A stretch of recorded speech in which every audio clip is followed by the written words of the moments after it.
তো গাইস, আমি একটা পাখির ডিম পেয়েছি। এবার এটা পাখির ডিম না কিসের ডিম আমি সেটা বুঝতে পারছি না। তো আমি হাতে নিয়েছিলাম, মাকে দেখালাম, তো মা আমাকে বলছে তুই রেখে দে, তুই ধরিস না ওটা। তো আমি তোমাদেরকে দেখাচ্ছি ডিমটা কিসের। অবশ্যই তোমরা একটু কেউ যদি জানো আমাকে কমেন্ট করে বলবো, আমি খুব এক্সাইটেড জানার জন্য। ডিমটা এত সুন্দর, তাহলে তোমাদেরকেও আমি দেখাই ডিমটাকে।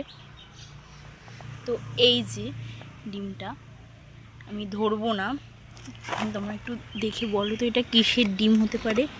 পুরো একদম আকাশি কালারের ডিমটা। এটা আমার তো মনে হচ্ছে কোনো পাখিরই ডিম হবে এটা। তো তোমরা কে জানো আমাকে অবশ্যই কমেন্ট করে বলবে এটা কিসের ডিম হতে পারে।